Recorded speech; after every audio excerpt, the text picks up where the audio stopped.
ప్రభువా మిమ్మును స్తుతిస్తున్నాం, ఆరాధిస్తూ ఉన్నాం. వాక్యం ద్వారా మీరు మాతో మాట్లాడండి నాయన. లేఖనాలు గ్రహించినట్లు మా మనసులను మీరు తెరవండి. దేవుని ఆత్మ మీ కార్యాలు జరిగించమని ప్రార్థన చేస్తున్నాను. మీకే వందనాలు, స్తుతులు, స్తోత్రాలు చెల్లిస్తూ ఈ రెండవ రోజు వాక్యం ద్వారా మాతో దర్శించి మాట్లాడి బలపరచండి. యేసు నామములో ప్రార్థన చేస్తున్నాము తండ్రి, ఆమేన్. అందరికి వందనాలండి. మనము పోయిన రాత్రి దానియేలు గ్రంథంలోని 6 అధ్యాయాల సారాంశమును ధ్యానం చేసుకోవడానికి ప్రయత్నపడ్డాము. అయితే 6 అధ్యాయాలు మనం నిజంగా ధ్యానం చేసుకోలేకపోయాం. అయితే మిగతా 6 ఉన్నాయి, అంటే 12 అధ్యాయాలు కాబట్టి మిగతా 6 ఉన్నాయి. ఇప్పుడు మిగతా 6 అధ్యాయాలలో ఒక శ్రేష్టమైన విషయాన్ని ఈ రాత్రి నేను మీకు జ్ఞాపకం చేయాలని ఆశపడుతున్నాను. 7వ అధ్యాయంలో చూస్తే బెల్షస్సర్ అనే రాజు కాలంలో కలిగిన దర్శనాల వివరాన్ని బైబిల్లో చూస్తాం. ఇక్కడ 4 జంతువులు ఉంటాయి, మరియు దేవుని సింహాసనము, మనుష్య కుమారుని పోలిన ఒక వ్యక్తిని మనం చూస్తాం. 8వ అధ్యాయంలో కూడా బెల్షస్సర్ ప్రభుత్వ కాలంలో దానియేలుకు కలిగిన ఇంకా కొన్ని దర్శనాలు చెప్తూ ఉన్నాడు. 9వ అధ్యాయంలో యిర్మీయా గ్రంథం చదివి దానియేలు అనే వ్యక్తి ప్రార్థించటం, గాబ్రియేలు దూత దానియేలును దర్శించటం, 70 వారాల మర్మాన్ని గురించి చెప్పటం 9వ అధ్యాయంలో చూస్తాం. 10వ అధ్యాయంలో 21 దినాలు ఆయన ఉపవాసం ఉన్న సందర్భాన్ని మనము చూస్తాం. తర్వాత 11వ అధ్యాయంలో గ్రీకుల రాజు రాజ్యము 4 ముక్కలవటం ఈ అధ్యాయంలో మనం చూస్తాం. అంటే గ్రీకు సామ్రాజ్యం, అలెగ్జాండర్ సామ్రాజ్యం కొన్ని భాగాలుగా విభజించబడింది. దాన్ని మనము చూస్తాం దానియేలు గ్రంథం 11వ అధ్యాయంలో. ఈ 11వ అధ్యాయం చివరికి వచ్చేసరికి అంత్యక్రీస్తు అనేవాడు యూదులను ఏ విధంగా మభ్యపెడతాడు అనే విషయాలు మనం చూస్తాం. ఇక చివరిగా 12వ అధ్యాయం, 12వ అధ్యాయంలో పునరుద్ధానం గురించి మాట్లాడుతూ ఉన్నాడు దానియేలు భక్తుడు. మిఖాయేలును గురించి, తీర్పును గురించి, పునరుద్ధానం గురించి మరియు బుద్ధిమంతులను గురించి మాట్లాడుతూ ఉన్నాడు. 5 నుండి 13 వరకు నీటిపై ఆడుచున్న ఒక వ్యక్తిని గురించి మాట్లాడుతూ వచ్చాడు. దేవునికి మహిమ కలుగును గాక. అయితే ఇప్పుడు 2వ అర్ధభాగమైన 6 అధ్యాయాలు, మొదటి అర్ధభాగము దానియేలు గ్రంథం 1వ అధ్యాయం నుంచి 6 అధ్యాయాల వరకు, 2వ అర్ధభాగము దానియేలు గ్రంథం 7వ అధ్యాయం నుంచి 12వ అధ్యాయం వరకు. ఇప్పుడు ఈ 2వ అర్ధభాగంలో కూడా 7 నుంచి 12 అధ్యాయాలు మనం వాస్తవంగా ధ్యానం చేయలేము. ఎందుచేతనంటే మనము నిన్నటి దినాన ధ్యానం చేసుకున్న అధ్యాయాలకి న్యాయం చేయలేకపోయాం. కాబట్టి ఈరోజు న్యాయం చేస్తామన్న నమ్మకం కూడా లేదు. కాబట్టి ప్రియమైన దేవుని వారులారా, ఒకవేళ న్యాయం చేయాల్సిందే అని అనుకుంటే శుభ్రంగా ఒక వారం రోజులు సెమినార్ లాగా పెట్టుకుంటే పగలు రాత్రి చెప్తూ ఉంటే, ఒక్కొక్క వాక్యాన్ని వివరించుకుంటూ ఉంటే శుభ్రంగా న్యాయం దొరుకుతుంది. దేవునికి మహిమ కలుగును గాక. సరే, మంచిది. 2వ అర్ధభాగమైన 7-12 అధ్యాయాల్లో ఈరోజు రాత్రి మీతో దేవుని మాటలు పంచుకోవటానికి 9వ అధ్యాయాన్ని ధ్యానం చేసుకుందాం. 9వ అధ్యాయాన్ని పరిశుద్ధాత్ముడు ఎంచుకోమని చెప్పాడు. 9వ అధ్యాయము ఆరంభంలో సామాన్యంగా కనిపిస్తుంది, ముగింపులోకి వెళ్ళేసరికి అసామాన్యంగా ఉంటుంది. 2020లో అది కరోనా బాగా విజృంభిస్తున్న దినాలు. అప్పుడు ఖాళీగా ఉన్నాను. అంచేత నేనేం చేశానంటే ఆడియో కాల్ ద్వారా ప్రతిరోజు రాత్రి వాక్యం చెప్పాలి అని తలంచి ప్రార్థిస్తూ ఉండగా దేవుడు దానియేలు గ్రంథం మీద మాట్లాడాలి అని చెప్పాడు. అప్పుడు దానియేలు గ్రంథం మీద మాట్లాడటం ప్రారంభించాను. సుమారు 8 అధ్యాయాల వరకు చాలా సులువుగానే ఉంది. 9వ అధ్యాయము 23వ వచనం దగ్గరికి వచ్చేసరికి చాలండి, థ్యాంక్ యూ. 9వ అధ్యాయం 23వ వచనంకి వచ్చేసరికి దాని వర్ణన చెప్పడం నాకు చాలా కష్టమైపోయింది. అంచేత అది నాకు ఏం అర్థం కాలేదు. వాస్తవం ఒప్పుకుంటున్నాను, నేను అర్థం కాలేదు. అంచేత 23 పైనే మాట్లాడుతున్నారు రోజు. అంటే 23 వచనం కిందికి రాట్లా, 24 వచనంలోకి రాట్లా, 23 పైనే మాట్లాడుతూ ఉండగా ఓసారి తెగింపు వచ్చేసింది. నేను అక్కడే మాట్లాడటం ఏంటి, పుస్తకం అంతా పూర్తి చేయాలి కదా, 23 పైనే మాట్లాడితే మిగతా విషయాల సంగతి ఏమిటని, ఇలా కాదు అసలు దీని విషయమై ఏమిటి అని పరిశోధించడం ప్రారంభించినప్పుడు దానియేలు గ్రంథ మర్మం అప్పుడు నాకు బోధపడింది. పరిశుద్ధాత్ముడు నాకు అన్ని విషయాలను తెలియజేస్తూ వచ్చాడు. దేవునికి మహిమ కలుగును గాక. అంచేత ఒక విషయాన్ని నేను స్పష్టంగా చెప్పగలను. నా జీవితంలో సుమారు 26-27 సార్లు బైబిల్ పూర్తి చేశాను, కానీ సముద్రము దగ్గర నీటి బొట్టంత కూడా ఇంకా ఈ బైబిల్లో నేను నేర్చుకోలేకపోయాను.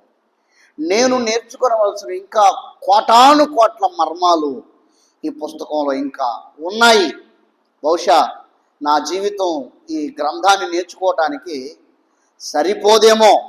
సముద్రం దగ్గర నీటి బొట్టు చాలా చిన్నది కదండి, సముద్రం ఇంకా ఉంది. అంటే బైబిల్లో నేర్చుకోవాల్సినవి ఇంకా ఉన్నాయి.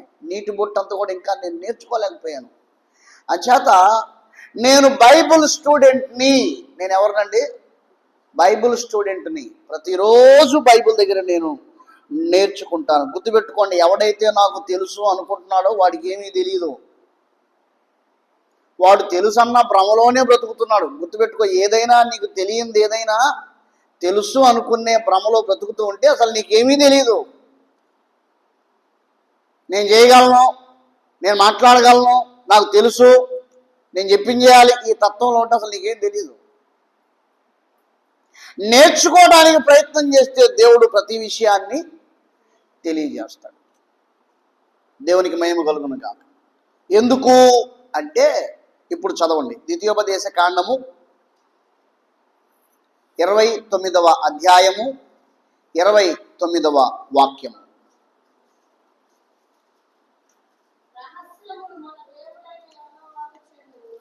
చాలండి.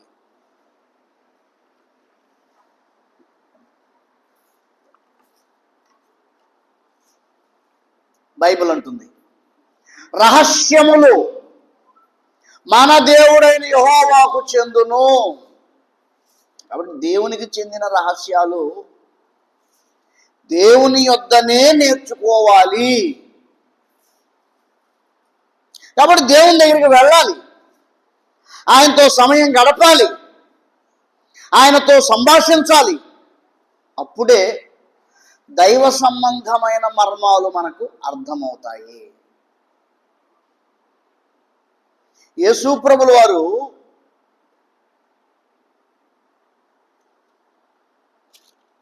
కొత్త నిబంధనలో చూస్తే యేసు ప్రభుల వారు ఉపమానాలు చెప్పారు. ఉపమానం అంటే అర్థమయ్యే పదంలో చెప్పాలంటే కథల రూపంలో చెప్పారు.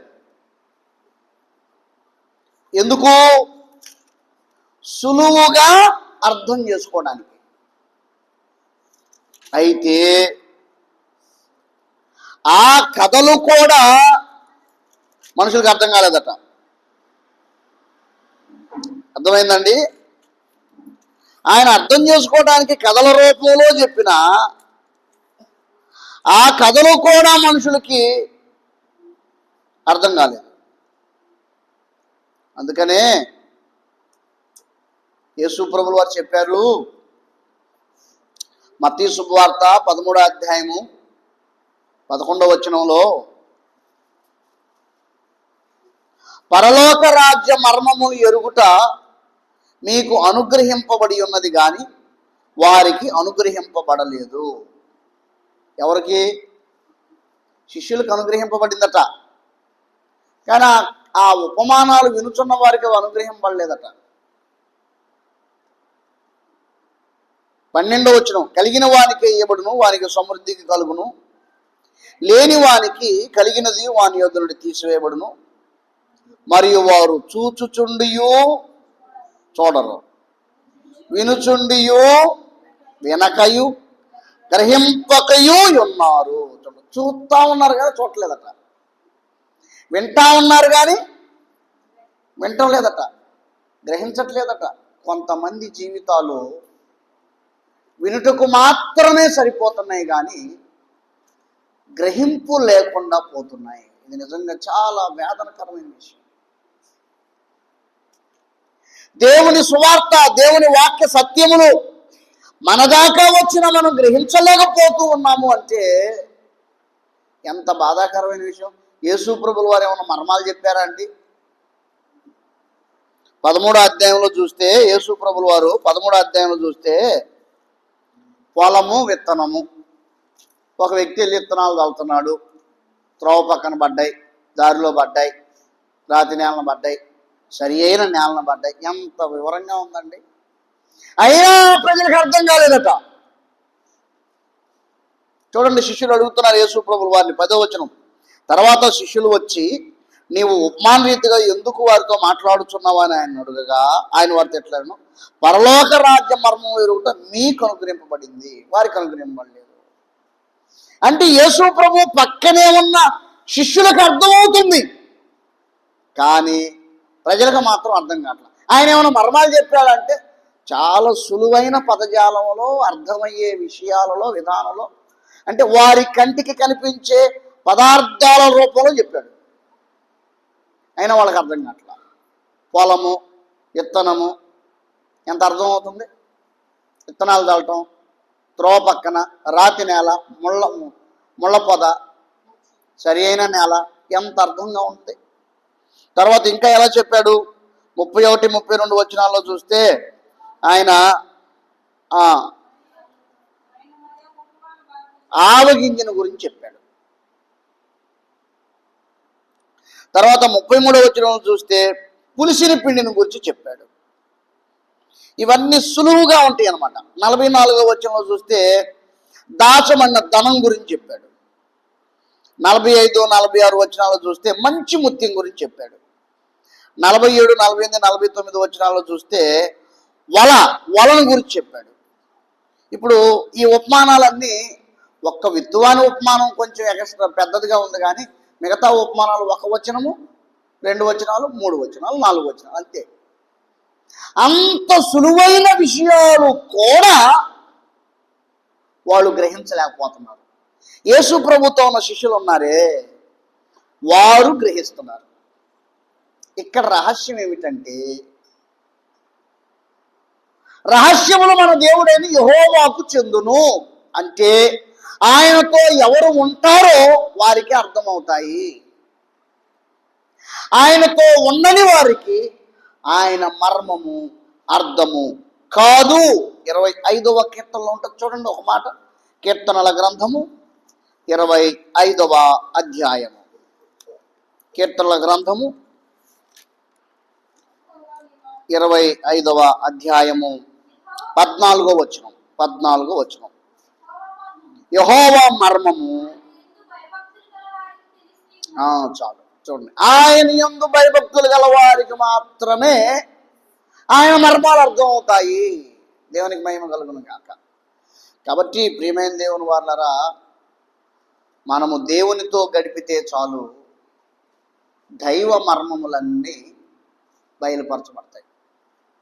ఇది మనం రొటీన్గా తెలుసుకోవాలి. ఉదాహరణకి వ్యాపారం చేయాలనుకోండి, వ్యాపారం చేసే వాళ్ళతో కొంతకాలం ఉండి వాళ్ళతో తిరుగుతా వాళ్ళతో దాంట్లో మెలకువలు తెలిస్తే వ్యాపార సంబంధమైన విషయాలు అర్థమవుతాయి. రాజకీయం చేయాలనుకోండి, రాజకీయ నాయకులతో తిరుగుతూ ఉంటే దానికి సంబంధించిన మెలకువలన్నీ అర్థమవుతాయి. అలాగే వాక్య మర్మాలు అర్థం కావాలంటే వాక్య మర్మం అంతా దేవునికి చెందింది కాబట్టి దేవునితో ఉంటే అర్థమవుతాయి. అంచేత ప్రియమైన దేవుని వాళ్ళరా, మనము దేవుని యొద్ద గడపాలి. మంచిది. దానియేలు గ్రంథం 9వ అధ్యాయంలోకి వద్దాం. ఆ విధంగా నేను కోవిడ్ టైంలో దానియేలు గ్రంథం అంతా ఆడియో రూపంలో చెప్పాను. చాలామంది సేవకులు వాటిని రికార్డ్ చేసుకుని ఇప్పటికి కూడా ఉన్నాయి, వాళ్ళ దగ్గర వింటూ ఉన్నారు. అవి దేవునికి మహిమ కలుగును గాక. మంచిది. దానియేలు గ్రంథం 9వ అధ్యాయము 2వ వచనం సావధానంగా చదవండి, చదవగలిగిన వారు.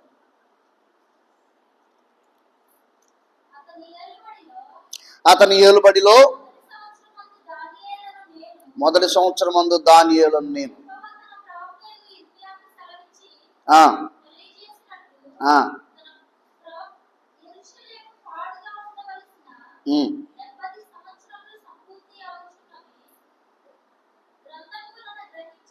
చాలు. మొట్టమొదటిగా ఇక్కడ కొద్దిగా ఆలోచన చేద్దాం. ఈ సందర్భాన్ని మనం చూస్తే దానియేలు ఇప్పుడు బాబిలోన్లో ఉన్నాడు. దర్యావేష్ అనే రాజుగారి కొలువులో ఓ మంచి స్థానంలో ఉన్నాడు. అయితే ఆయన ఇప్పుడు ఇర్మియా గ్రంథాన్ని చదువుతున్నాడు. ఇర్మియా గ్రంథాన్ని చదువుతున్నాడు. అంటే చెరలోకి రాకముందు ఇర్మియా భక్తుడు వారికి ప్రవక్తగా ఉన్నాడు. ఇర్మియా భక్తుడు ప్రవచించిన కాలంలోనే వీరందరూ చెరలోకి వచ్చేశారు. కాబట్టి ఈయన రాజకుటుంబానికి చెందినవాడు కాబట్టి ప్రవక్తల యొక్క గ్రంథపు చుట్టలు ఈయన దగ్గర ఉన్నాయి. ఈయన ఇర్మియా గ్రంథం చదువుతున్నాడు. చదువుతూ ఉన్నప్పుడు ఆయన అంటాడు, యెరూషలేము పాడుగా ఉండవలసిన 70 సంవత్సరములు సంపూర్తి అవుతున్నవని నేను గ్రంథం వల్ల గ్రహించాను అన్నాడు. ఇంతకీ యెరూషలేము పాడుగా ఉండబోతుంది అని ఇర్మియా భక్తుడు చెప్పాడా? చూద్దాం. ఇర్మియా గ్రంథము 25వ అధ్యాయము 11, 12 వచనాలు. ఇర్మియా భక్తుడు ప్రవచించాడు, ఈ దేశమంతయు పాడుగాను నిర్జనముగాను ఉండును, ఈ జనులు 70 సంవత్సరములు బబులోను రాజునకు దాసులుగా ఉందురు. చాలు. చూడండి, ఇర్మియా ప్రవచించాడు. ఇప్పుడు అదే ప్రవచనాన్ని దానియేలు భక్తుడు చదువుతున్నాడు. మరొకసారి 2 సార్లు ప్రవచించాడు ఇర్మియా గారు. చూద్దాం. 29వ అధ్యాయము, ఇర్మియా గ్రంథం 29వ అధ్యాయము 10వ వచనం. యెహోవా ఈ ఆజ్ఞ ఇచ్చుచున్నాడు, బబులోను రాజ్యమునకు 70 సంవత్సరములు గతించిన తర్వాతనే మిమ్మును గూర్చి నేను పలికిన శుభవార్త నెరవేర్చి. చాలండి. ఈ స్థలమును కొన్ని తిరిగి రప్పించినట్లు నేను మిమ్మల్ని కరుణింతును. దేవునికి మహిమ కలుగును గాక. అంటే ఈ 2 లేఖనాలను బట్టి మనం ఏం తెలుసుకుంటున్నాము అంటే, ఇర్మియా భక్తుడు యోధా వారందరూ బాబిలోన్లోకి వెళ్ళి 70 సంవత్సరాలు బానిసలుగా ఉంటారు అని చెప్పాడు. అదే సందర్భాన్ని దానియేలు భక్తుడు చదివి ఆయన అంటాడు, సంపూర్తి అవుతున్నవి అంటే ఇంకా 70 సంవత్సరాలు పూర్తి కాల. 70 సంవత్సరాలు పూర్తి కాల. బహుశా నేనేమనుకుంటున్నా అంటే ఒక 60 సంవత్సరాలు, 62 సంవత్సరాలు, 65 సంవత్సరాలు అయిపోయి ఉంటుంది. ఇంకా 5-6 సంవత్సరాల పరిధి ఉంటుంది. ఆ సమయంలో ఈయన చదువుతున్నాడు.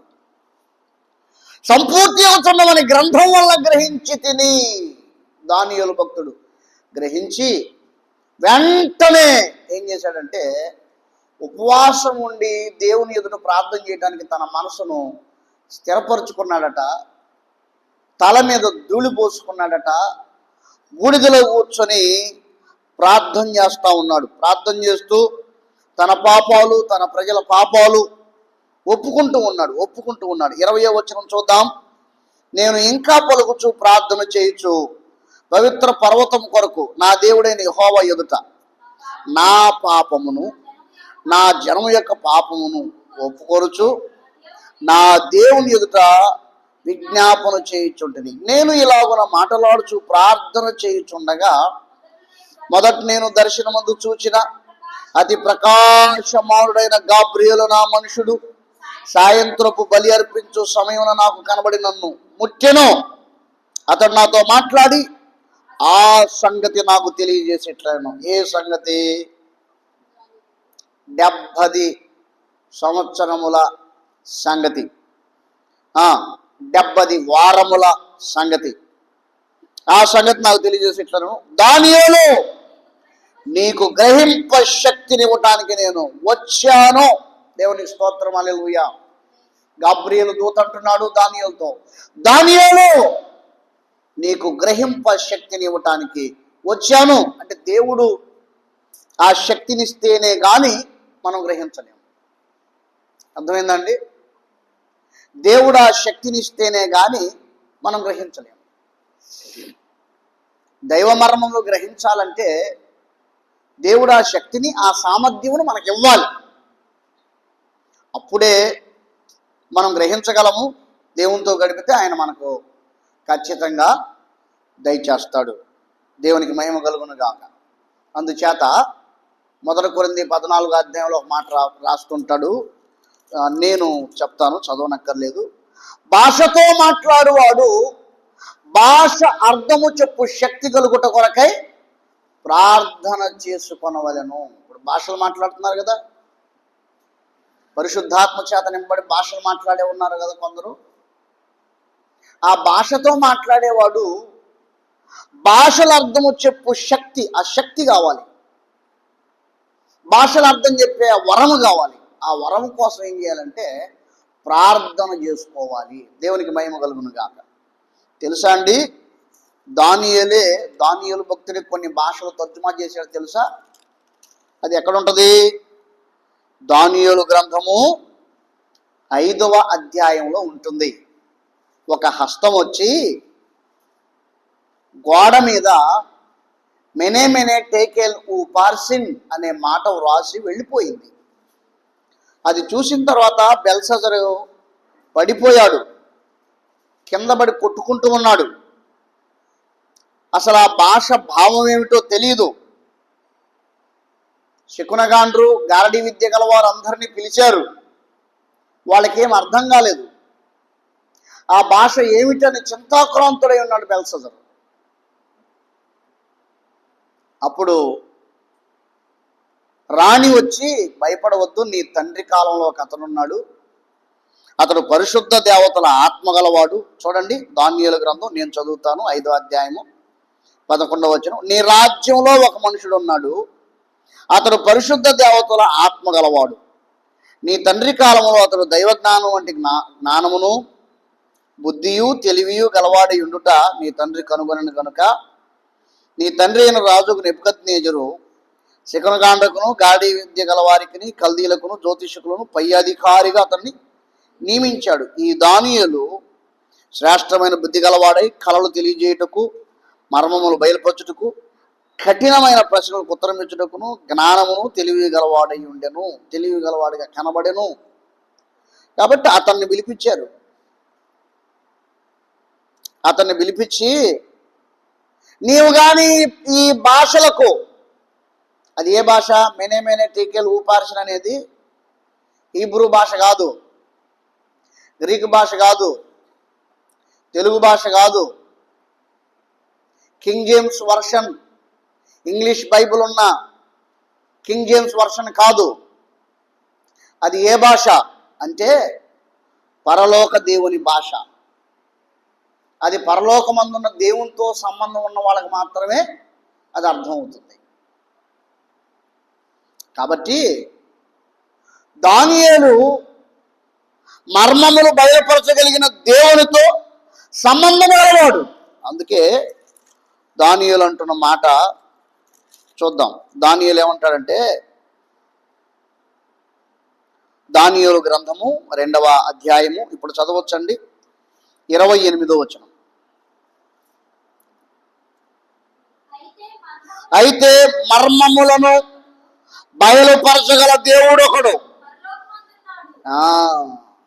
చూసారా, మర్మములను బయలుపరచగలిగిన దేవుడు ఎక్కడున్నాడు?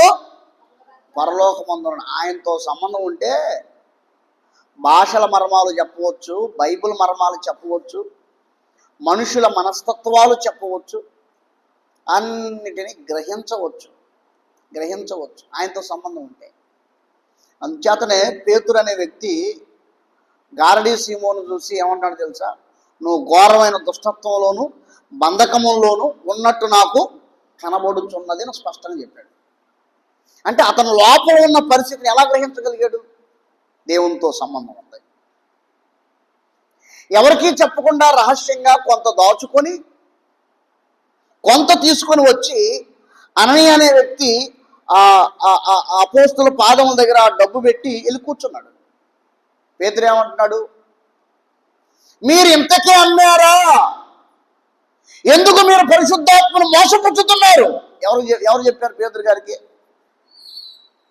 పరలోకమందున్న దేవునితో సంబంధం గలవాడు. నీకు లేకపోతే,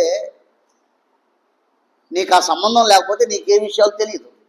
సంబంధం ఉన్న వాళ్ళకి తెలుస్తుంది. వాళ్ళని ఎప్పుడు తృణీకరించకూడదు, వాళ్ళని ఎప్పుడు విమర్శించకూడదు, వాళ్ళని ఎప్పుడు దూషించకూడదు. ఎందుకంటే నీకు సంబంధం లేదు. సంబంధం లేకపోతే లేనట్టుగానే ఉండాలి. ఉన్నవారిని విమర్శించడం ఎంతవరకు సమంజసం? అంచేత మనకు తెలియని విషయం తెలిసినట్టుగా మాట్లాడటం కూడా పాపమే. అర్థమైందా అండి? ఉదాహరణకండి, నేను బైబిల్లో మర్మాలు చెప్పగలను, కానీ టాపిక్ తీసుకొని గోడ కట్టలేను. అది నాకు చేత కాదు. దాని గురించి నేను మేస్త్రికే చెబితే ఎట్లుంటుంది? అది నాకు చేత కాదు కదా. నాకు వ్యాపారం చేయడం చేత కాదు. దాని గురించి నేను ఇతరుల చెబితే ఎలా ఉంటుంది? అంచేత మనకు తెలియని విషయాలు మనం మాట్లాడటం తెలుసన్న భ్రమలో బతికే వాళ్ళే మాట్లాడతారు, కానీ తెలియని విషయాలు తెలిసినట్టుగా మాట్లాడటము కూడా పాపములలో ఒక పాపము. నేను చెప్పింది అర్థమైందండి? మనకు తెలియని విషయాలు తెలిసినట్లుగా మాట్లాడటం కూడా పాపములలో ఒక పాపము. అంచేత మౌని అయిన వాడు జ్ఞానిగా ఎంచబడును సామెతల గ్రంథంలో. మనకు అవసరమైన విషయాలు మాత్రమే మనం మాట్లాడాలి. మనకు తెలియని విషయాలు మాట్లాడకూడదు. మనకు తెలియకపోతే అవతల వాళ్ళని ఎప్పటికీ విమర్శించకూడదు. ఇది మనసులో పెట్టుకోవాలి. కాబట్టి భాషలు ఉన్నాయి, భాషలు మాట్లాడటం ఉంది, భాషలకు అర్థాలు చెప్పటం ఉంది. పాత నిబంధనలోనే దానియేలు భాషలకు అర్థాలు చెప్పగలిగితే కొత్త నిబంధనలో పరిశుద్ధాత్మ కుమ్మరింపు జరుగుతున్న దినాలలో భాషల వరాలు ఎందుకు లేవు? భాషల అర్థాలు ఎందుకు లేవు? ప్రవచనాలు ఎందుకు లేవు? పాత నిబంధనలో ఉండవచ్చా? కొత్త నిబంధనలో ఉండకూడదా? కాబట్టి ఈ విషయాలు నీకు తెలియకపోతే అలాగే ఉండు. తెలుసుకోవటానికి ఒకవేళ నీకు మనసు ఉంటే తెలుసుకోవడానికి ప్రయత్నం చేయి, కానీ విమర్శ మాత్రం చేయకూడదు. తీర్పులోకి వెళ్ళిపోతాం. మనం ఎవరికి తీర్పు తీర్చడానికి లేవు. ఇక్కడ నేర్చుకోవటానికి ఉన్నాం. కాబట్టి తెలియని విషయాలు ఎప్పటికీ మాట్లాడకూడదు. దేవునికి మహిమ కలుగును గాక. కాబట్టి దానియేలు భక్తుడు పరలోకమందున్న దేవునితో, మర్మాలు బయలుపరచగలిగిన దేవునితో సంబంధము గలవాడు. కాబట్టి ఆ గ్రహించే శక్తి ఆయనకు ఉంది. మంచిది. దానియేలు గ్రంథము 9వ అధ్యాయంలోకి వద్దాం. చాలా విషయాలు నేను మీతో ఈ రాత్రి మాట్లాడాలి. దానియేలు గ్రంథము 9వ అధ్యాయము 23వ వచనం. నీవు బహుప్రియుడవు గనుక నీవు విజ్ఞాపన చేయని ఆరంభించినప్పుడు ఈ సంగతి నీకు చెప్పుటకు వెళ్ళవల్లని ఆజ్ఞ బయలుదేరెను. కావున ఈ సంగతిని తెలుసుకొని నీకు కలిగిన దర్శన భావమును గ్రహించము. 24వ వచనంలో కొన్ని పాయింట్స్ ఉన్నాయి, నేను చెప్తాను. అవి ప్రశాంతంగా రాసుకోవచ్చు. 24వ వచనం కొన్ని పాయింట్స్ ఉన్నాయి, చెప్తాను, ప్రశాంతంగా రాసుకోవచ్చు. తిరుగుబాటును మాన్పుటకును, మొదటి విషయం తిరుగుబాటును మాన్పుటకును. రెండవది పాపమును నివారణ చేయుటకును. మూడవది దోషము నిమిత్తము ప్రాయశ్చిత్తం చేయుటకును. నాలుగవది యుగాంతము వరకు ఉండునట్టి నీతిని బయలుపరచుటకును.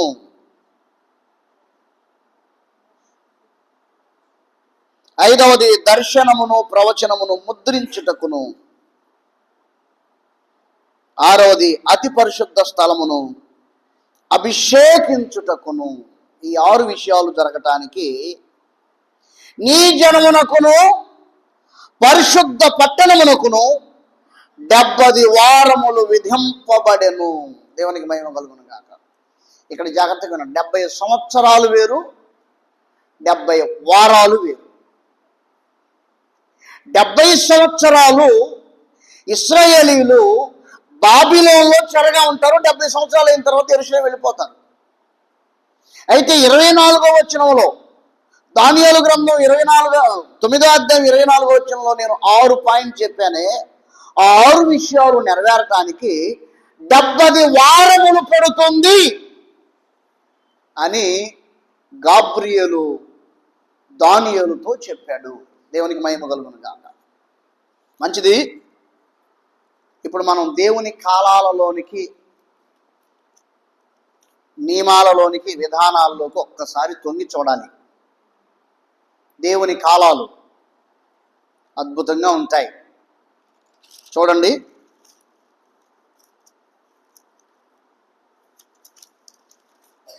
పేతురు గారు రాసిన పత్రికలో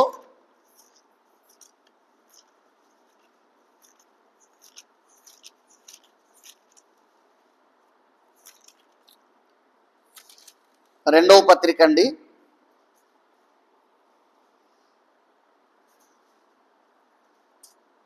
3వ అధ్యాయము 8వ వచనం.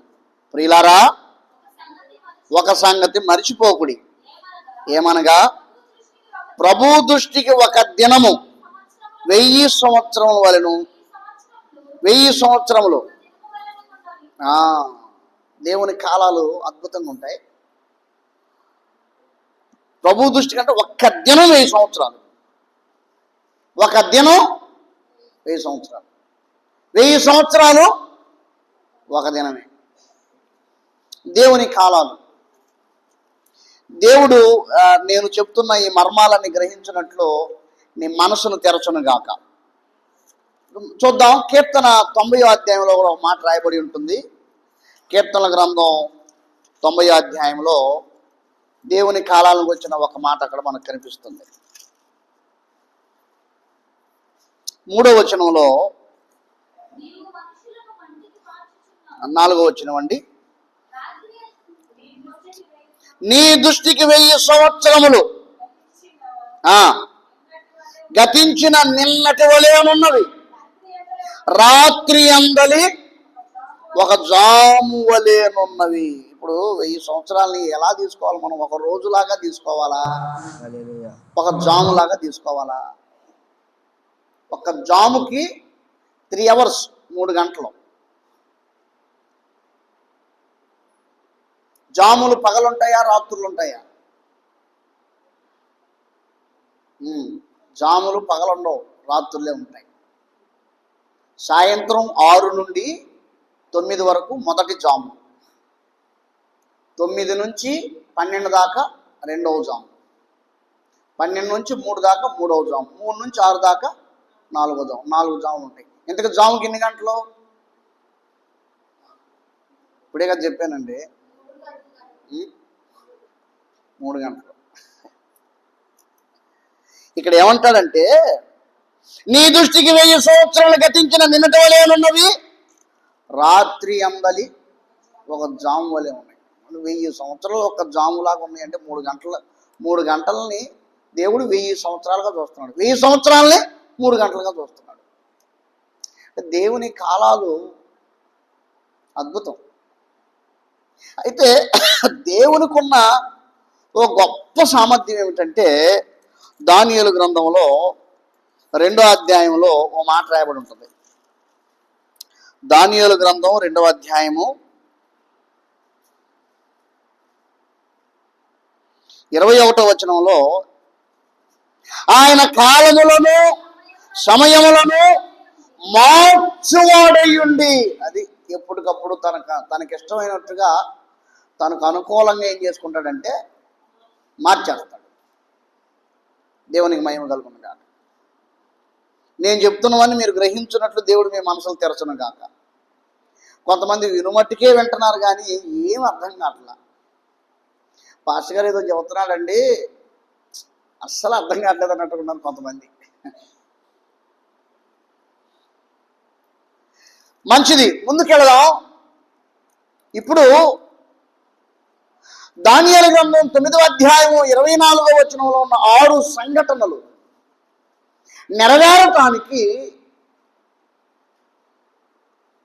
దేవుడు ఇజ్రాయేల్ ప్రజలకు 70 వారములు నియమించాడు. చాలా విషయాలు ఉన్నాయి కానీ నేను కుదించి మాట్లాడాలని మనసు కలుగుతుంది. ఎందుకంటే సుదీర్ఘంగా కుదించి మాట్లాడితేనే అర్థం చేసుకోలేని పరిస్థితి, సుదీర్ఘంగా మాట్లాడితే ఉన్నమైన కూడా పోయే పరిస్థితి.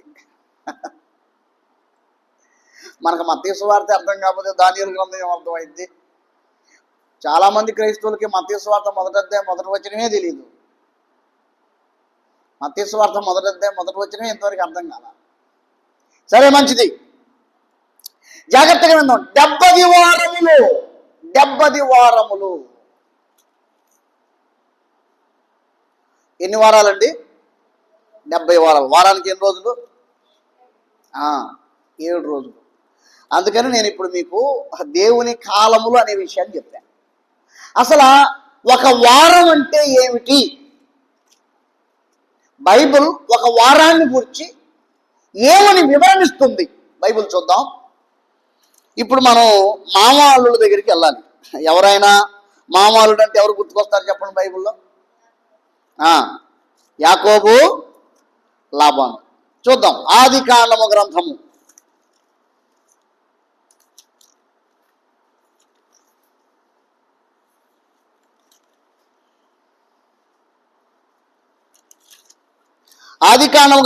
29వ అధ్యాయము.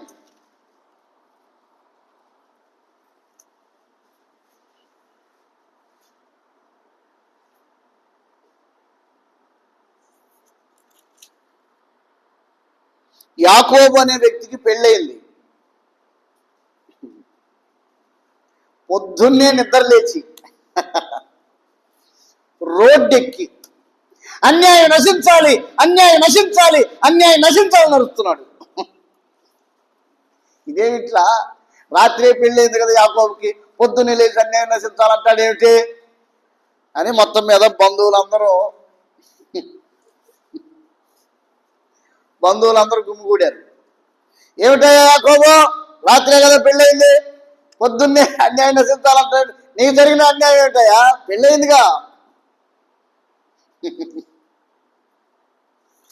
పెళ్ళయిందిగా అంటే పాపం ఓ పాస్టర్ గారు భార్య దొరికిన వానికి మేలు దొరికిన వాక్యం చదవరా అంటే వాళ్ళంట భార్య దొరికిన వానికి తేలు దొరికినా తెలియాలట. అంటే పెళ్ళైన కాదు కొంతమంది కుట్టే పనే, హింస పెట్టే పనే. అయితే చాలా నాశనం అయిపోతాయి కొంతమంది జీవితాలు. పెళ్ళి అయితే చాలు విడిపోవటమే, కొత్త ఇంకొక కాపురం పెట్టేసి పెళ్ళి అవుతుందంటే ఇంకొక కొత్త ఫ్యామిలీ. అంటే వాళ్ళు కొడతా ఉంటారు అనమాట. తేలు కొండి తీసుకొని పొడుస్తున్నట్టు పొడుస్తూ ఉంటారు అనమాట. ఇడిపోదాం ఇడిపోదాం, ఆస్తులు పంచు, ఇల్లు పంచు, పొలం పంచు, స్థలం పంచు, ఇదే పని మీద ఉంటారు కొంతమంది. సరే, మొత్తం మీద అందరూ గుమ్ముగూడి, ఏమి నాయన ఏం జరిగింది, రాత్రే కదా నీకు పెళ్ళయింది, నీకేం అన్యాయం జరిగిందంటే అప్పుడు యాకోబు చెప్పాడు, అయ్యా చిన్న కుమార్తెని ఇస్తానని చెప్పి పెద్ద కుమార్తెని ఇచ్చాడు. ఆమె ఏంటంటే చూస్తుంది, అంకేం రేసేకటాయా, ఇంకా తెల్లారకపోయా, ఈయనకి మెలకు వచ్చా, చూస్తే రాయలు లేకపోయా, లేపి తిట్టిండు చూస్తున్నా. అన్యాయం కదండి పాపం. సరే చూద్దాం, ఆదికాండం గ్రంథం 29వ అధ్యాయము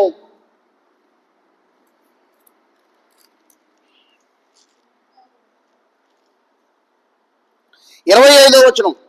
ఉదయమందు ఆమెను లేయా అని ఎరిగి అతడు లాభంతో, నీవు నాకు చేసిన పని ఏమిటి? రాహేలు కోసం కదా నేను కొలువు చేశాను, నువ్వెందుకు నన్ను మోసపుచ్చావని అడిగాడు. అందుకు లాబాను, పెద్దదానికంటే ముందుగా చిన్నదాన్ని ఇచ్చుట మా దేశ మర్యాద కాదు, ఈమె యొక్క వారము సంపూర్ణము చేయము, నీవిక 7 సంవత్సరం నా కొలువు చేసిన ఎడలా అందుకై ఆమెను కూడా నీకు ఇచ్చేదని చెప్పగా, యాకోబు అలాగు చేసి ఆమె వారము సంపూర్తి అయిన తర్వాత అతడు తన కుమార్తె అయిన రాహేలును కూడా అతనికి భారీగా ఇచ్చాను. ఇక్కడ చూడండి, వారం అంటే ఎన్ని రోజులు? ఈమె యొక్క వారం సంపూర్ణము చేయము, నీవిక 7 సంవత్సరం నా కొలువు చేసిన ఎడలా. వారం అనగా బైబిల్ ఏం చెప్తుందంటే 7 సంవత్సరములు. వారం అనగా 7 సంవత్సరములు.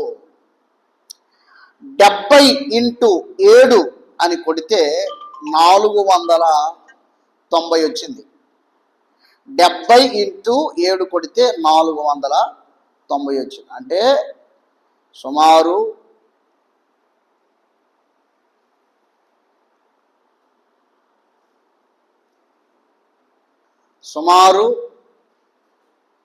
40,090 సంవత్సరాలు లెక్క వస్తుంది.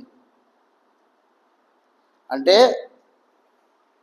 50,000 సంవత్సరాలు అవుతాయి 70 వారాలు అంటే. అంటే వారానికి ఎన్ని రోజులు చెప్పండి? 7 సంవత్సరం. 7 ఏళ్ళు 49 వేల లెక్కలో వేసుకోవాలి మనం. దేవునికి మహిమ కలుగును గాక. సరే, మంచిది. ఇప్పుడు దానియేలు గ్రంథం 9వ అధ్యాయం 24వ వచనంలో ఉన్న 6 సంఘటనలు నెరవేరటానికి 70 వారాలు పడతాయి అని చెప్పాడు. ఇప్పుడు ఈ 70 వారాల మర్మం ఇశ్రాయేలీలలో అతి ప్రాముఖ్యమైనది. అవే జరుగుతున్నాయి ఇశ్రాయేల్ జీవితాల్లో, ప్రస్తుతానికి అవే జరుగుతున్నాయి. అంచేత చూద్దాం, దానియేలు గ్రంథము 9వ అధ్యాయము, దానియేలు గ్రంథము 9వ అధ్యాయము 24వ వచనం చదువుతున్నాను. తిరుగుబాటును మానుపుటకును, పాపము నివారణ చేయుటకును, దోషము నిమిత్తం ప్రాశ్చిత్తం చేయుటకును, యుగాంతం వరకు ఉన్నట్టు నీతి బయలుపరచుటకును, దర్శనమును ప్రవచనము ముద్రించుటకును, అతి పరిశుద్ధ స్థలం అభిషేకించుటకును. ఇక్కడ నీ జనమునకును అనగా యోధా ఇశ్రాయేలు ప్రజలకి, పరిశుద్ధ పట్టణమునకును. ఇక్కడ ఈ 2 విషయాలు, ఈ 70 వారాల సంఘటనలు, ఈ 6 సంఘటనలు, 24వ వచనంలో ఉన్న 6 సంఘటనలు, 70 వారాల కార్యములన్నీ ఇశ్రాయేలు ప్రజలకును యెరూషలేమైన పరిశుద్ధ పట్టణానికి సంభవిస్తాయి. ఇప్పుడు ఆ యెరూషలేము ప్రపంచ రాజధాని. యెరూషలేము ఎవరు చెప్పండి? ప్రపంచానికి రాజధాని. అక్కడ జరిగే సంఘటనల మీద ప్రపంచ పరిస్థితులన్నీ ఆధారపడి ఉన్నాయి. అర్థమైందండి? అక్కడ జరిగే సంఘటనల మీద అక్కడ ఇశ్రాయేలీల భవిష్యత్తు ఉంది, అక్కడ మహమ్మదీయుల భవిష్యత్తు ఉంది, అంటే ముస్లిమ్స్. అక్కడ క్రైస్తవుల భవిష్యత్తు ఉంది. ఎక్కడ? యెరూషలేములో. ఆ ముగ్గురు అక్కడ ఉంటారు. ఇజ్రాయేలీలు ఉంటారు, ముస్లిమ్స్ ఉంటారు, క్రైస్తవులు ఉంటారు. చెప్పాలంటే ప్రపంచ భవిష్యత్తు అంతా దాని మీద ఆధారపడింది. అక్కడ ఏమి జరిగినా ప్రపంచం అంతటి మీద దాని ప్రభావం చూపిస్తుంది. ఎందుచేతనంటే దేవాది దేవుడైన యేసు ప్రభుల వారు భూమి మీద అక్కడే అడుగు పెట్టాడు. ప్రవక్తలందరూ అక్కడే ప్రవచించారు. యేసు ప్రభుల వారు అక్కడే మనిషిగా వచ్చాడు, అక్కడే సంచరించాడు, అక్కడే చనిపోయాడు, అక్కడే తిరిగి లేచాడు, అక్కడే పరలోకానికి వెళ్ళాడు, మళ్ళీ అక్కడికే వస్తానని చెప్పాడు. అక్కడికే వస్తాడు. కాబట్టి భవిష్యత్ అంతా, ప్రపంచ భవిష్యత్ అంతా అక్కడే ఉంది. అంచేత యెరూషలేము అంటండి ప్రపంచానికి మధ్య భాగమట. మధ్య భాగం అంటే యెరూషలేములో ఒక మందిరం కట్టారు. ఆ మందిరం దగ్గర నుండి తూర్పు వైపుగా చివరి దాకా ఒక కర్రను తీసుకొని లెక్కేస్తే 10 లక్షల మూరలు వచ్చింది అనుకోండి. పడమర కూడా అదే కొలత ఉంటుంది, ఉత్తరం కూడా అదే కొలత ఉంటుంది, దక్షిణం కూడా అదే కొలత ఉంటుంది. అంటే అన్నిటికీ మధ్యలో ఉన్న మందిరం, మధ్యలో ఉంది ఆ యెరూషలేము. అంచేత దాన్ని ప్రపంచ రాజధాని అంటారు. అక్కడ జరిగే సంఘటనలు బట్టి ప్రపంచం అంతయు మార్పు చెందుతుంది. కాబట్టి ఈ 70 వారములు 6 సంఘటనలు ఇశ్రాయేలీ జీవితంలోనూ పరిశుద్ధ పట్టడానికే జరుగుతుంది. దేవునికి మహిమ కలుగును గాక. ఇవన్నీ సులువైన విషయాల్లోనే నేను మీతో మాట్లాడుతున్నాను. ఇంకా చాలా లోతైన మర్మాలు ఉన్నాయి. ఇవే మీకు అర్థం కావట్లేదన్న బాధ ఉంది నాకు. దేవుడు లేఖనాలు గ్రహించినట్లు మీ మనసును తెరచును గాక. ఎందుకు ఈ మాట అంటున్నాను నేను పదే? చూడండి, లూకా శుభవార్త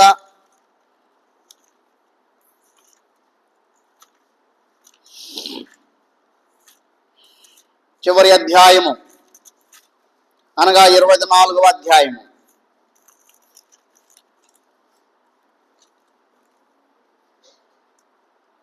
45వ వచనం. లూకా శుభవార్త 24వ అధ్యాయం 45వ వచనం. అప్పుడు వారు లేఖనములు గ్రహించున్నట్లు. యేసు ప్రభుల వారు అంటండి శిష్యులు లేఖనాలు గ్రహించినట్లు వాళ్ళ మనసులు తెరిచాడట. మన మనసులు తెరవబడితే వింటున్న లేఖనాలు మనకు అర్థం అవుతాయి. చూడండి, బైబిల్లో రాయబడి ఉంది, లూదియా అంటండి పౌలు చెప్పే మాటలు యందు లక్ష్యం ఉంచిందట. ప్రభు ఏమో లూదియా హృదయాన్ని తెరచాడు అని రాయబడి ఉంది. ఆమె హృదయం తెరవబడినప్పుడు పౌలు గారు చెప్తున్న దేవుని మాటలు హృదయం లోపలికి వెళ్ళిపోయి వెంటనే మారు మనసు పొందింది, బాప్తిసం తీసుకుంది. ప్రభువునందు విశ్వాసం కలదానని ఎంచితే మీరు నా ఇంటికి వచ్చి ఉండండి అని బలవంతం చేసింది. చూడండి, పౌలు గారు ఒక్కడే ఉండదు కదా, ఆసాన భటులు ఉంటారుగా. ఏమంటే ఆసాన భటులు ఉంటారుగా, టీం ఉంటుందిగా. మరి ఆ టీం అంతటిని ఒక ఓదారంగు పొడి ఆమె పోషించడం ఎంత కష్టం.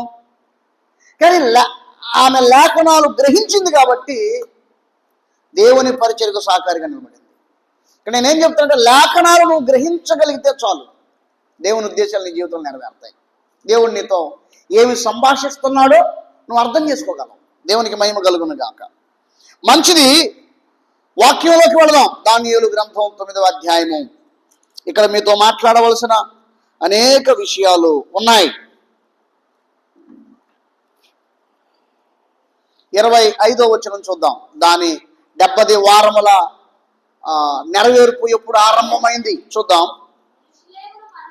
యెరూషలేమును మరలా కట్టించవచ్చునని ఆజ్ఞ బయలుదేరిన సమయం మొదలుకొని అభిషక్తుడకు అధిపతి వచ్చు వరకు 7 వారములు పట్టునని స్పష్టముగా గ్రహించము. చూడండి, ఆజ్ఞ యెరూషలేము మరలా కట్టించవచ్చునని ఆజ్ఞ బయలుదేరిన సమయం మొదలుకొని ఇప్పుడు 70 వారముల నెరవేర్పు ఎప్పుడు ఆరంభమవుతుంది? ఈ 6 సంఘటనలు ఎప్పుడు నెరవేరుతాయి అంటే యెరూషలేమును మరలా కట్టించవచ్చును అనే ఆజ్ఞ ఎప్పుడైతే బయలుదేరుతుందో అప్పుడు ఈ 70 వారములు ఒక్కొక్క వారం నెరవేర్పు ఆరంభమవుతుంది. 24వ వచనంలో ఉన్న 6 సంఘటనల్లో ఒక్కొక్కటి నెరవేర్పు ఆరంభమవుతుంది. మొదటి సంఘటన ఏమిటి? తిరుగుబాటును మాన్పుటకును. ఆ తిరుగుబాటును మానిపోవటం అనేది 70 వారాల్లో మొదటి వారం ఆరంభమవుతుంది. ఈ ఆరంభం ఎప్పుడంటే యెరూషలేము మరలా కట్టించవచ్చునని ఆజ్ఞ బయలుదేరింది మొదలుకొని. ఇంతకు బైబిల్లో యెరూషలేము మరలా కట్టించవచ్చునని ఆజ్ఞ ఎప్పుడు బయలుదేరింది? యెరూషలేమును తిరిగి నిర్మించిన వారు ఎవరో? బైబిల్లో యెరూషలేమును తిరిగి నిర్మించిన వారు ఎవరో చూద్దాం. వాస్తవానికి యెరూషలేము తిరిగి మరలా కట్టబడాలి అని ఆజ్ఞ ఇచ్చింది బైబిల్లో కోరేష్ అనే వ్యక్తి. చూడండి, ఎజ్రా గ్రంథము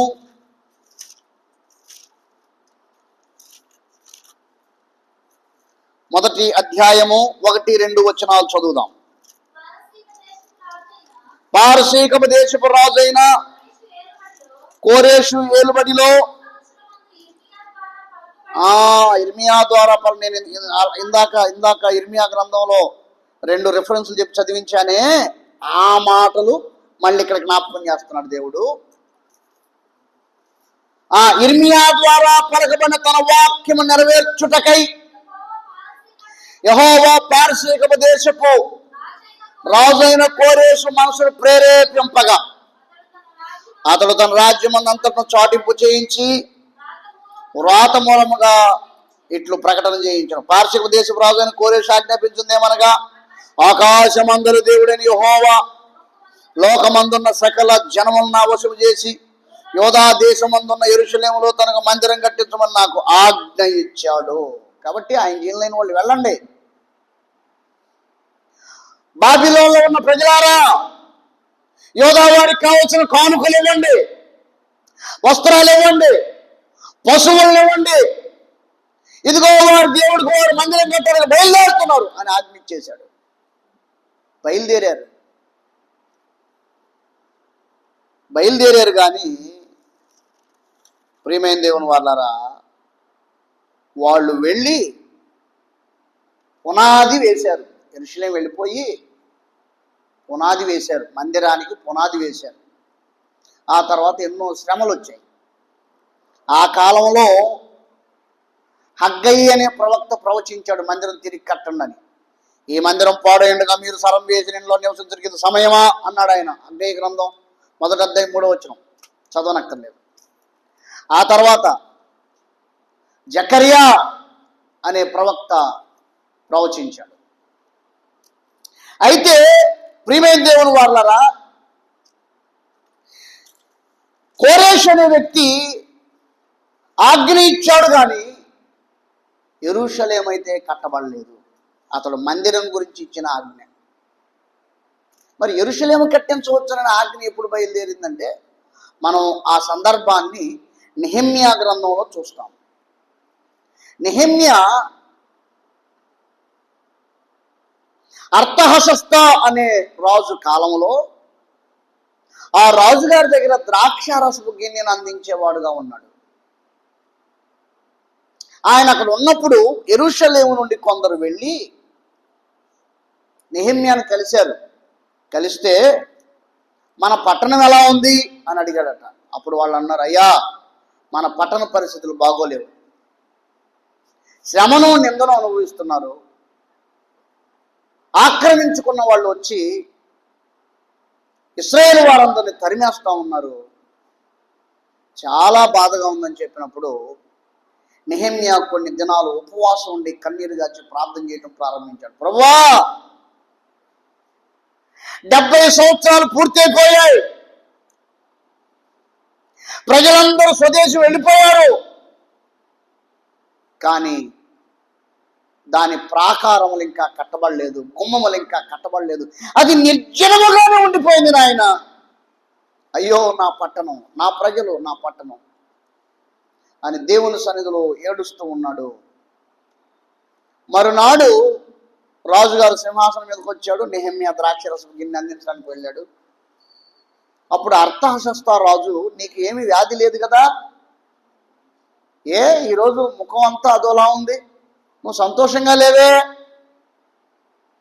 అని అడిగాడు. అప్పుడు మాట్లాడుతూ ఉండగా రాణి కూడా వచ్చి కూర్చుంది. రాజుగారు రాణిగారు ఇద్దరు మాట్లాడుతున్నారు. ఎందుకు అలా ఉన్నావంటే, అయ్యా, నా పితరుల సమాధులు ఉన్న పట్టణం పాడైపోయింది, నేను ఎలా సంతోషంగా ఉండగలను, నా పట్టణం నిర్జనంగాను ఉంది, కాలిపోయి ఉందని బాధపడుతూ ఉంటే, అప్పుడు అర్తహషస్త రాజు రాణి ఇద్దరు కలిసి, నీవు ఆ పట్టణానికి వెళ్ళి ఆ పట్టణాన్ని తిరిగి నిర్మించి తిరిగి రావడానికి ఎన్ని దినాలు పడుతుందని అడిగారు. ఎంత ధనము కావాలి, ఎంత మెటీరియల్ కావాలి అన్ని అడిగి, ఇదంతా రాజు ఖజానాలోంచి ఇవ్వబడుతుందని చెప్పి అర్తహషస్త రాజు చట్టం పుట్టించి, కోరేషు యొక్క రాజు చట్టంతో అర్తహషస్త రాజు చట్టాన్ని ఏకం చేసి ముద్ర వేసి నెహెమ్యాను యెరూషలేము కట్టించడానికి అర్తహషస్త రాజు యెరూషలేము పంపించాడు. దేవునికి మహిమ కలుగునుగాక. ఇప్పుడు దానియేలు గారికి దేవుడు తెలియజేసిన 70 వారముల మర్మం నెరవేరుట ఆరంభమైంది. తిరుగుబాటును మాన్పుటకును, మొదటి దేవుడు చెప్పండి, తిరుగుబాటును మాన్పుటకును. ఏమిటా తిరుగుబాటు? ఆ తిరుగుబాటును మానిపోయేలా చేసింది ఎవరు అని పరిశోధిస్తే, ఇశ్రాయేలీయులు వారి దేవునికి విరోధముగా తిరుగుబాటు చేశారు. అందుచేతనే బాబిలోనులో 70 సంవత్సరాలు ఉన్నారు. ఇప్పుడు మరలా యెరూషలేము వెళ్ళి వారి దేశంలో వారు నివాసం చేస్తూ వారి దేవునికి మందిరం ఎట్లా పునాది వేసేశారు, పునాదిని పక్కన పెట్టేశారు, పొలాలు వేసుకుంటున్నారు, ఇతర దేవత ప్రతిమలు తీసుకొచ్చి వాటికి పూజలు చేస్తూ ఉన్నారు, యెరూషలేమును అపవిత్రం చేస్తున్నారు. ఇప్పుడు నెహెమ్యా గారు వెళ్ళిన తర్వాత యెరూషలేమును అంతటిని మొట్టమొదటిగా శుభ్రం చేశాడు. దేవునికి విరోధమైన విగ్రహాలన్నింటినీ శుభ్రం చేసి తన దేవుడైన యెహోవాను సేవించున్నట్లు బలిపీఠాన్ని నిర్మించాడు, మందిరాన్ని నిర్మించాడు, మరలా బలులు అర్పణలన్నీ ఏర్పాటు చేశాడు, 12 గుమ్మాలు తిరిగి కట్టాడు. ప్రియమైన దేవుని వాళ్ళారా, ఇశ్రాయేలీయులు దేవునికి విరోధంగా తిరుగుబాటు చేయటం మానుకొని వారి దేవుడైన యెహోవాను వారు పూజించడం ప్రారంభించారు, ఆయనకు బలులు అర్పించడం ప్రారంభించారు, ఆయనను సేవించడం ప్రారంభించారు. దేవునికి మహిమ కలుగును గాక. రెండవది ఏమిటి? తిరుగుబాటును మానుపుటకును మొదటిది. రెండవది పాపము నివారణ చేయుటకును, అనగా పాప పరిహారార్థ బలులు యెరూషలేములో అర్పించడం ఆరంభమైంది. పాప పరిహారార్థ బలులు ఆరంభించబడ్డాయి. దేవునికి మహిమ కలుగును గాక. ఇంకా వ్రాయబడి ఉంది, దోషము నిమిత్తం ప్రాయశ్చిత్తం చేయుటకును. దోషము నిమిత్తం అంటే ఇశ్రాయేలు దోషం జరిగింది కాబట్టి బలు అర్పించేవారు ప్రాయశ్చిత్తం చేయడం ప్రారంభించారు. తర్వాత యుగాంతము వరకు ఉండునట్టి నీతిని బయలుపరచుటకు, దర్శనమును ప్రవచనను ముద్రించుటకు, పరిశుద్ధ స్థలాన్ని అభిషేకించుటకు.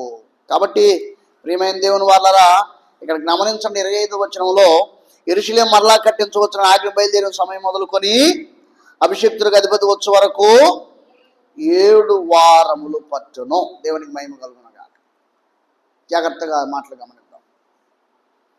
అభిషక్తుడకు అధిపతి మెస్సియా, కింద ఫుట్నోట్లో రాయబడి ఉంటుంది, మెస్సియా అనగా యేసు ప్రభుల వారు. యెరూషలేము కట్టించడం ఆజ్ఞ బయలుదేరి మొదలుకొని 7 వారాలకు వచ్చాడు ఆయన. 7 వారాలంటే 7 ఏళ్ళు 49, 50,000 సంవత్సరాలకు వచ్చారు ఆయన. తర్వాత వ్రాయబడి ఉంది, 62 వారములు తొందరగల సమయం పట్టణము రాచి వీధుల్లో కందకములు మరలా కట్టబడును. ఈ 62 వారములు జరిగిన పిమ్మట ఏమీ లేకుండా అభిషక్తుడు నిర్మూలన చేయబడును. 62వ వారం 62వ వారం ఏం జరిగింది అది కూడా చూద్దాం. 62వ వారం చదివితే 70వ వారం మనకి అర్థమవుతుంది. 62వ వారం లూకా శుభవార్త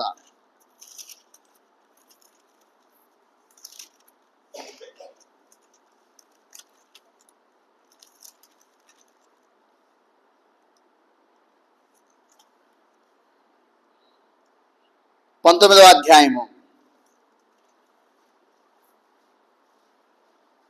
29వ వచనం. ఆయన ఒలీవల కొండ దగ్గర ఉన్న బెత్ఫేగా బెతనియా అను గ్రామం సమీపకు వచ్చినప్పుడు తన శిష్యులనిద్దరిని పిలిచి, మీరు ఎదుటిన్న గ్రామంలోకి వెళ్ళుడి, అందులో మీరు ప్రవేశింపగానే కట్టబడిన గాడిద పిల్ల మీకు కనబడును.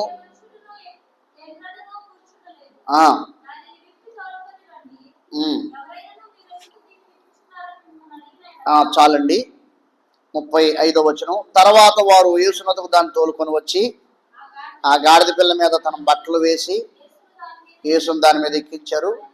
ఆయన వెళ్ళుచుండగా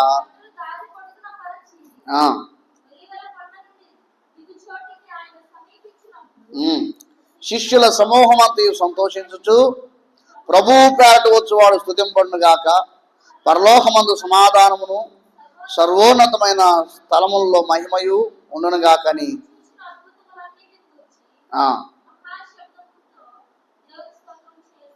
చాలు. ఈ సంఘటన దీన్ని ఏమంటారంటే మట్టల ఆదివారం అంటారు మన వాళ్ళు మట్టల ఆదివారం అంటారు. దీన్ని 62వ వారం అంటారు. దానియేలునకు దేవుడు చెప్పిన 70 వారాల్లో ఇది ఎన్నో వారం? 62వ వారం. ఈ 62వ వారంలో అభిషక్తుడు అధిపతి గార్ధబమునెక్కి యెరూషలేము ప్రవేశం చేశాడు.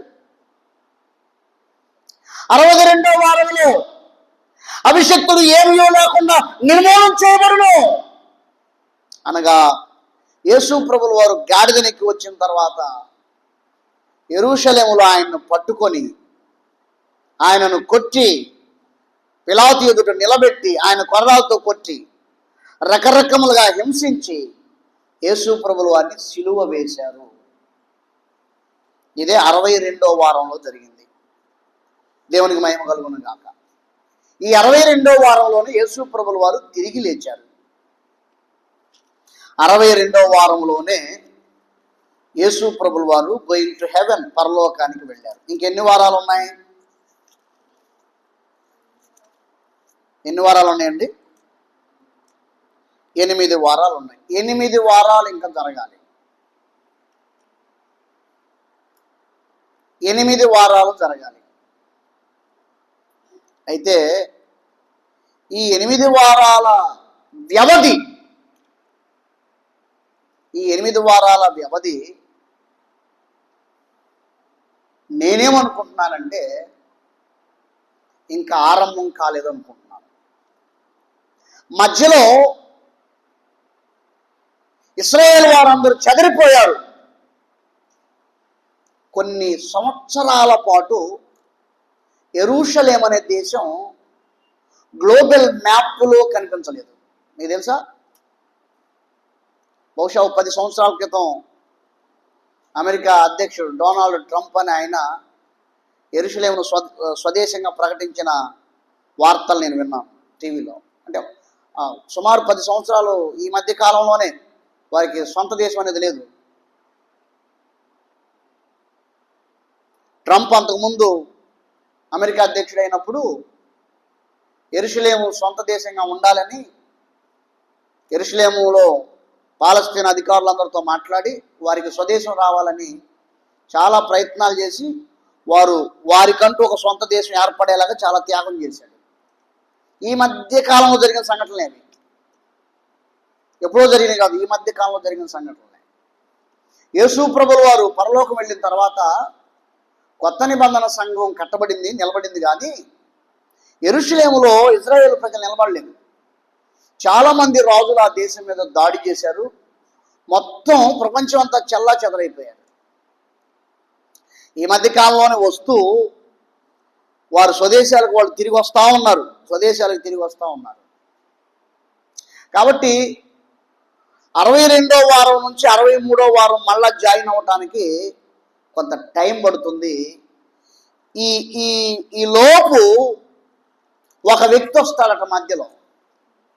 సమాధానం, సమాధానం, శాంతి, శాంతి, శాంతి, యుద్ధాలొద్దు, దేశాలు దేశాలు ఏకంగా ఉందాం, సమాధానంగా ఉందాం, మనమందరం ఏకరాజ్యంగా ఉందామని ఒకడు వస్తాడు.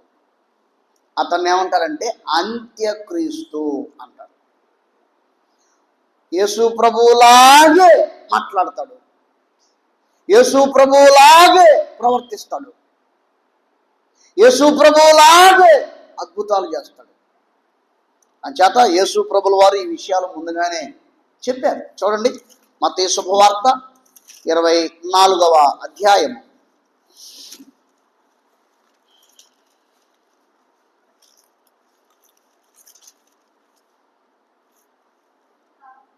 11వ వచనం, అనేకులైన అబద్ధ ప్రవక్తలను వచ్చి పలువురిని మోసపరుస్తారు.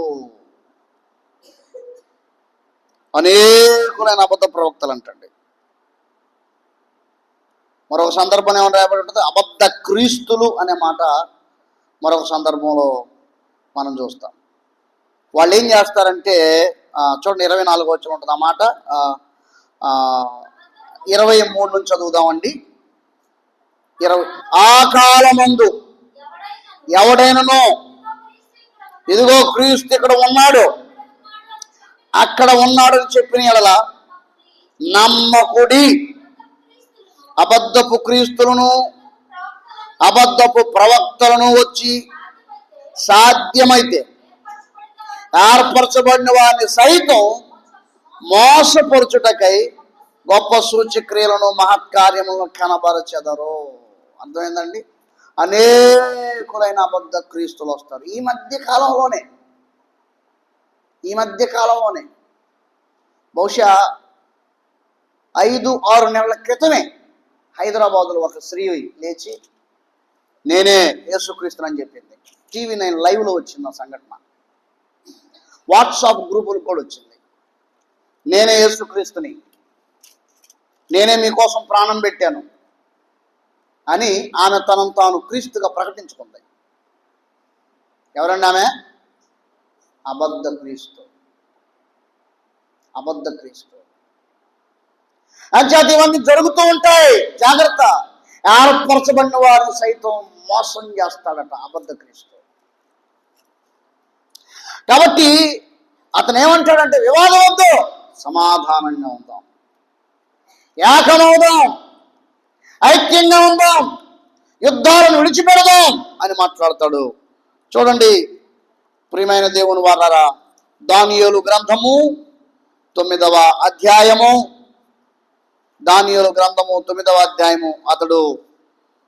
అతడు కూడా యెరూషలేములో నుంచే వస్తాడంట.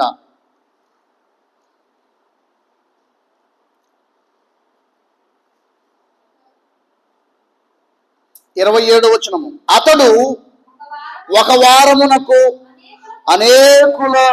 అనేకులకు నిబంధన స్థిరపరచును, అర్ధవారమునకు బలిని నైవేద్యమును నిలిపివేయును, హేయమైనది నిలుచు వరకు నాశనం చేయవాడు వచ్చును, నాశనం చేయవానికి రావాలని నిర్ణయించిన నాశనం ముగించు వరకు ఇలాగ జరుగును. అతడు వస్తాడట.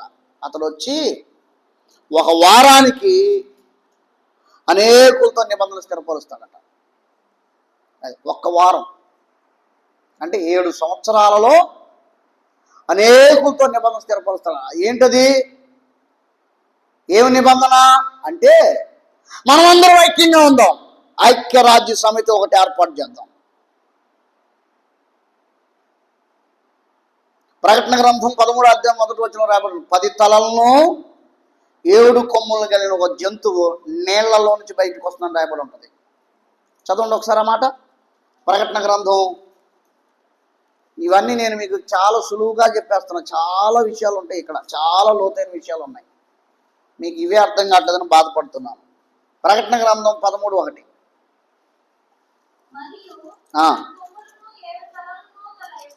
మరియు 10 కొమ్ములను 7 తలలను కలిగిన ఒక క్రూర ముఖము. చాలు. 10 తలలు అనగా 10 రాజ్యములు, అంటే 10 దేశాలను వాడు ఐక్యం చేస్తాడు అంత్యక్రీస్తు.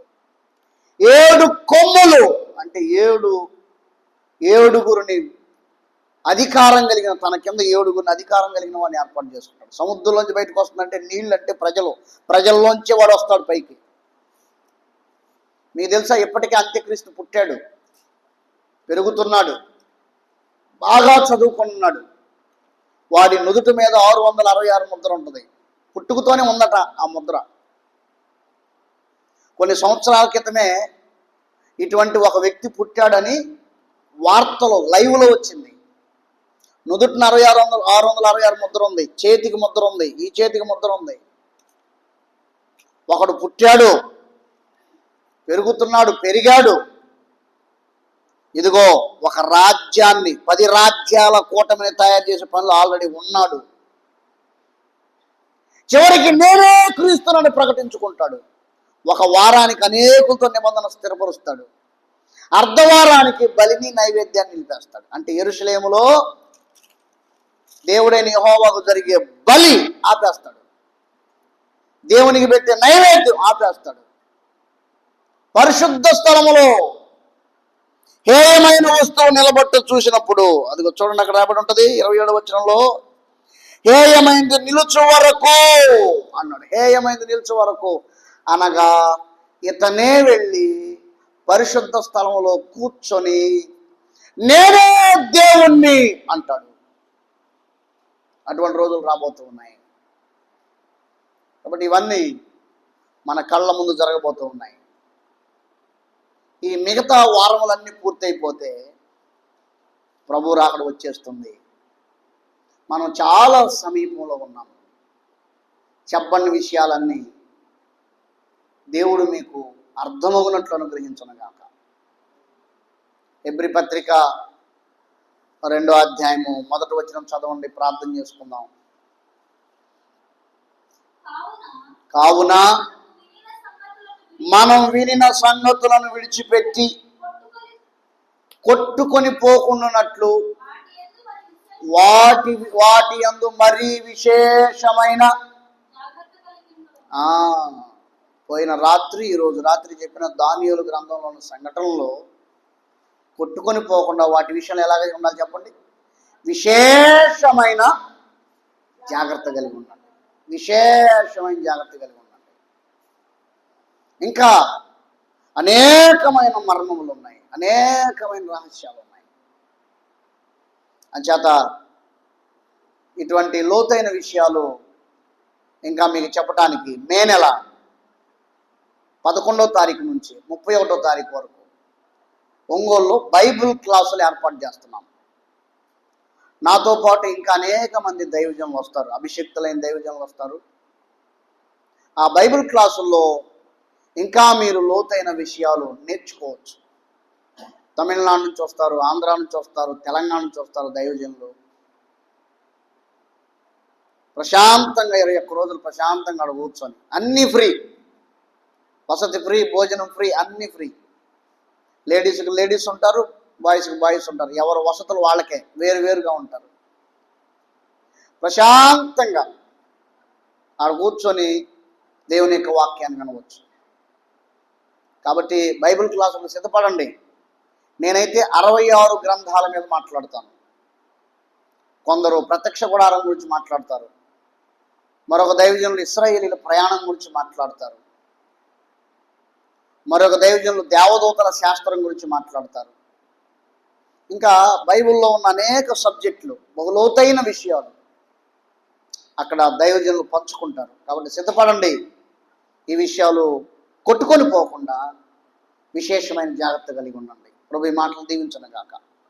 అందరు మోకాళ్ళ నుండి ప్రార్థనలో పెడదాం.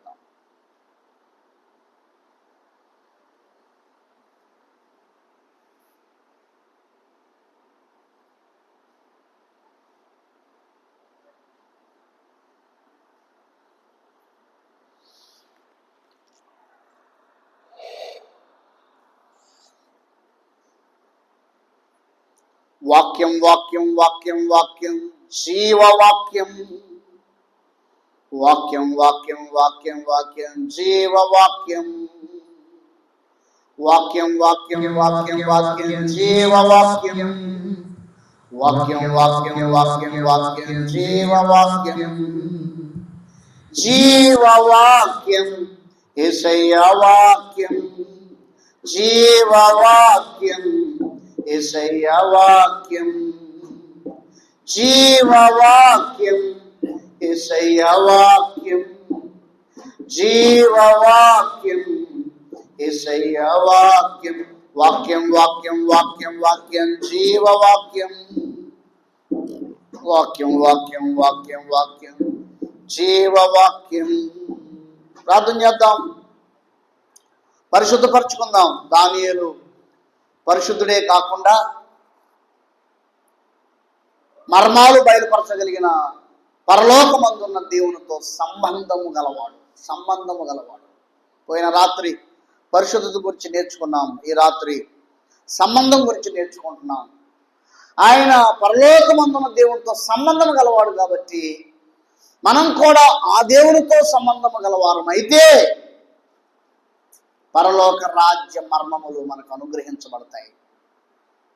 కాబట్టి యెరూషలేములో శరవేగంగా ఈ 70 వారముల మరణం సంపూర్తి అగుచు ఉండగా, బిడ్డ, ప్రభువు రాకడ సమీపిస్తా ఉంది.